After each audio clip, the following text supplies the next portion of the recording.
Chapter 17. I'm not exaggerating. Monica and I both agreed that we would only work during the day and at night we would spend time together as a family with our son. Weekends were strictly off limits from work. We would spend time with friends and family during those days. I also lessened my travel abroad. Everything still went as expected for all the business dealings. Honey and Monica's company managed to go public within 6 years. It turns out that my uncle asked Monica to set my cousin up with Honey. I tried to stop it, but my family was adamant that they would make a good match, and Honey's company was already worth billions. After dinner, I pulled my cousin aside and warned him. "Are you sure about this? Adrian, why are you so paranoid? She's your wife's best friend, don't slander her," he said. "I'm serious, man. You don't know what she's like. If you marry her, don't even think about having another woman on the side. I'm warning you, if and when you get divorced, she will take everything." Later, Monica and I had a daughter.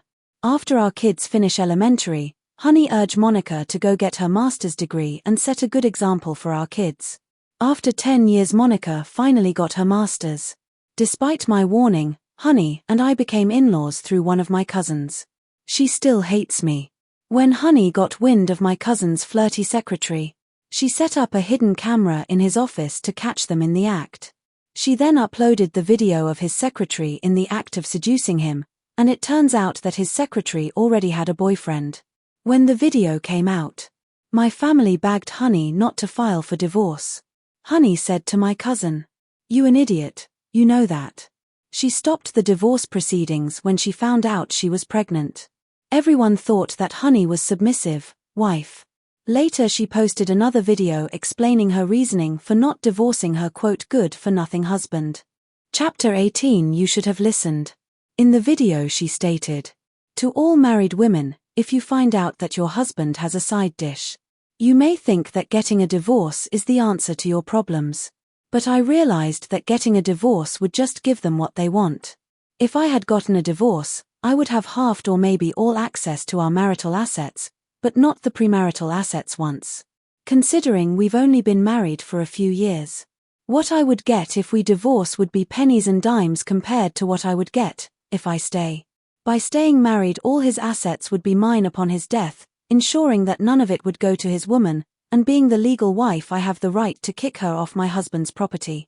I would also have the pleasure of labeling her a mistress, and whatever child they have would be a bastard, who can't inherit a single penny. I would make sure that everyone mocks the child for being a bastard, and praise mine for being legitimate. I would make sure that nothing goes to them. As for feelings, I've always been aware that all relationship will break down when the time comes. So, I don't let myself get attached to things. So what if my husband doesn't love me? I've never been a romantic to begin with. All I'm doing now is for my child's interests, to make sure he gets what's rightfully his, and that women would get nothing." Due to her pressure, the girl got fired and blacklisted.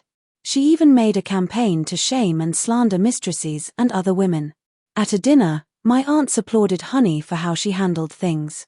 My cousin, still full of himself, demanded that Honey apologize to him. She, on the other hand, moved out of their home and focused on work. He then tried to make her jealous, but Honey remained indifferent to him. When his business started failing, he came to me for help. Knowing that his misfortunes were all caused by Honey, I dare not get involved. I told our other relatives, "Don't help him. Let him properly apologize to his wife. That's what caused all this to begin with. Once they make up, everything will be fine." I then turned to him and yelled, "I warned you not to marry her."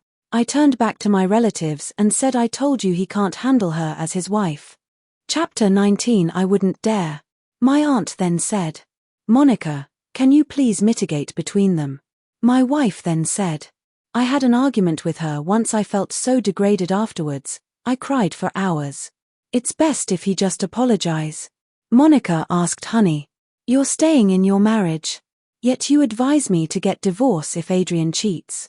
She turned to Monica and said, "Because unlike my good-for-nothing husband, Adrian wouldn't be able to bear seeing you happy with another man. Since that slut is out of the picture now, I'm thinking of getting a divorce." What happened to shaming? Monica asked. Honey looked at her and said, "That was when he had money. If I stay now, I would be losing money. Since I am the one making it, while his business keeps failing." Everyone fell silent. It was now clear to everyone that to Honey this was just a business transaction. "I've known the truth for a long time. Our Honey is a pure capitalist." When their baby was born, my cousin apologized sincerely to her in front of everyone. And while Honey was lying in her hospital bed, she stared him down and said, "Was that so hard?" After that his business started bouncing back, and he realized that everything was because of Honey. From then on the idiot knew to fear his wife. Chapter 20 Epilogue. As for Monica's troublesome family, her father planned to revive his business with the 50 million I gave them. Her brother however stole some of it to pay off his debt in gambling, but old habits die hard. Later he was in debt again. Later both father and son were arrested. Because Honey helped them set up a pyramid scheme just to have the police arrest them. She on the other hand knows how to not get caught. Monica was adamant that our children would not know her side of the family. As for my so-called friends, they later got married themselves, but were indifferent to their arranged marriages. We stayed as acquaintances due to our different values of marriage and family. As for Nicole, she divorced and aborted her child with her husband, who had a mistress and illegitimate children in order to teach him a lesson, but he was unaffected. She ended up with a house and small monthly alimony due to prenuptial agreement. She should have taken a page from Honey's playbook. As for Honey's marriage with my cousin, they managed to patch things up. And my cousin didn't dare to have another affair. As for Monica and me, we spoiled our children rotten, but strict about their education, demanding good grades. We were married for 50 years until she was diagnosed and died with late-stage skin cancer. After she passed away, I became seriously ill. Our children and grandchildren held my hand as I died. They said to me, "Say hello to Mom for us, Dad." My daughter kissed my hand as I drifted off to sleep. Before the light I saw Monica, who took my hand. I embraced her and she wrapped her arms around mine as we walked towards the light. The end. Click like and subscribe to hear more stories.